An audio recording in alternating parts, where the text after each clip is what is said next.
All right, I'm making a short video here just to help you out with the binomial theorem. I've heard your cries. Uh, Mostly this is just revenge for voting to paint my ceiling pink, and now I have to deal with that with the rest of my life, so that's what you get. No, I'm just kidding you. All right, there's a couple hard ones.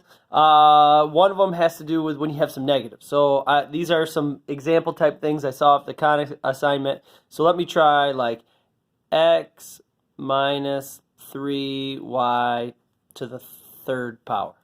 Now, one thing you could do is you could FOIL it all out. If you wanted to go the long way, x minus 3y times x minus 3y and x minus 3y. It's a big pain in the butt, but you could do it.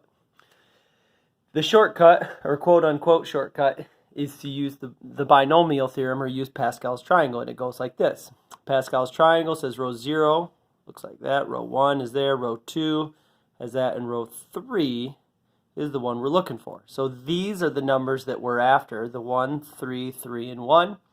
And the reason I want row 3 is because it's a power 3 polynomial. All right, so what we're going to do is we're going to write this out. Each piece of the polynomial's got 3 pieces. Piece number 1 is the combination. Now, if you watch the videos, this right here is the same as 3 choose 0, not permutations, but combinations. This is 3 choose 1, this is 3 choose 2, and this is 3 choose, no, 3 choose 3.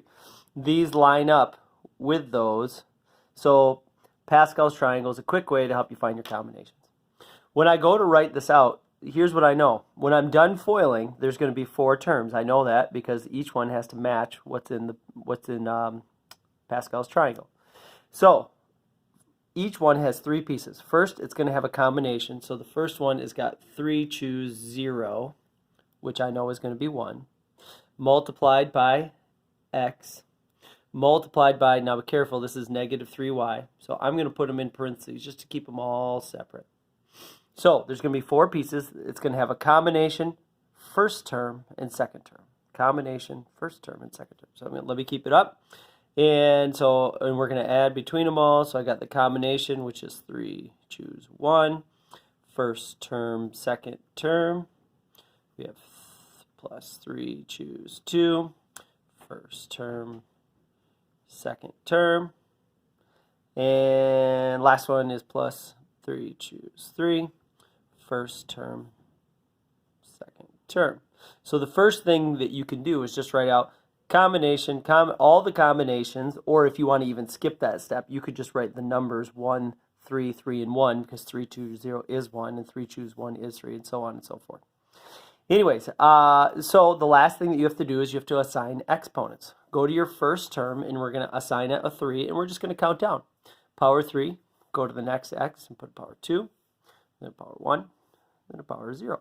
So just count down, 3, 2, 1, 0, all on the first term, which would be the x. Now just go reverse order, go to the second term, you got power 3, 2, 1, 0. So you're going to go in reverse. Now you know that you did it right if you add up these exponents and get 3, add up these exponents and get 3, these get 3, and those get 3. If you do it right, they all should add up to 3. Last thing you got to do is simplify. So let's simplify.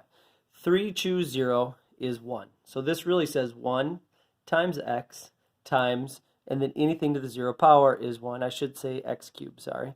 X cubed, anything to 0 power is 1. So my first term is just x cubed. Next one, I have 3 choose 1, which is 3.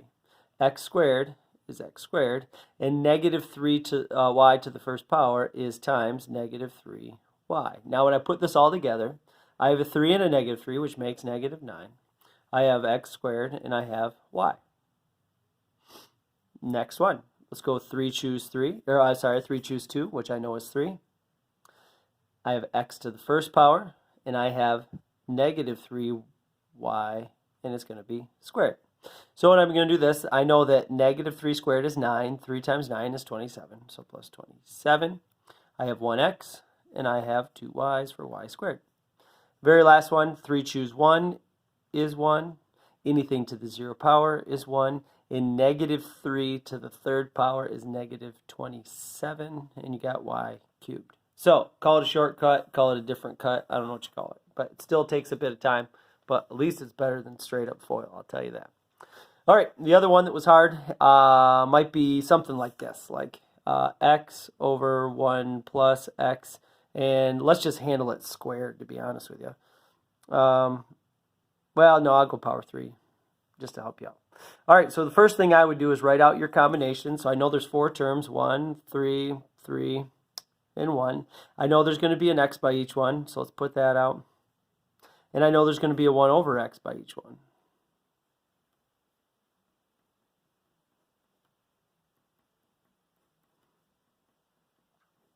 Okay, first term's going to count down, 3, 2, 1, 0. Second term goes in reverse. We have 3, 2, 1, 0. We'll add them all up. Make sure everything 0 and 3 is 3. Yep, everything adds up to 3. Okay, well, for my first term here, anything to the 0 power is just 1, so this just says x cubed. This one right here is going to say 3, but now we have to know how to multiply these. This says x squared, and this says divide by x, so it's going to be over x. And when you have x squared divided by x, that just equals 3x. Because this would be x, if you want to make this one a fraction too. This says x times x on top over 1. This says put a 1 on top, multiply, and you're just multiplying across the bottom. So I think what's getting us is fraction math, to be honest with you. The next one, I have 3. And if I want to do this, this is x on top, 2x is on bottom. So this would make 1 over x. So this is actually going to be 3 over x. Because if you go 1 over x times 3, that's 1 times 3, x times, so we have 3 over x, and I think that's just going to be your answer. Plus, over here we have 1 times 1, and then this is just going to be 1 over x cubed, and you're done. So what's getting us is the fraction math. This makes power 3, and that makes power 3. Hopefully it helps. Email me if it didn't.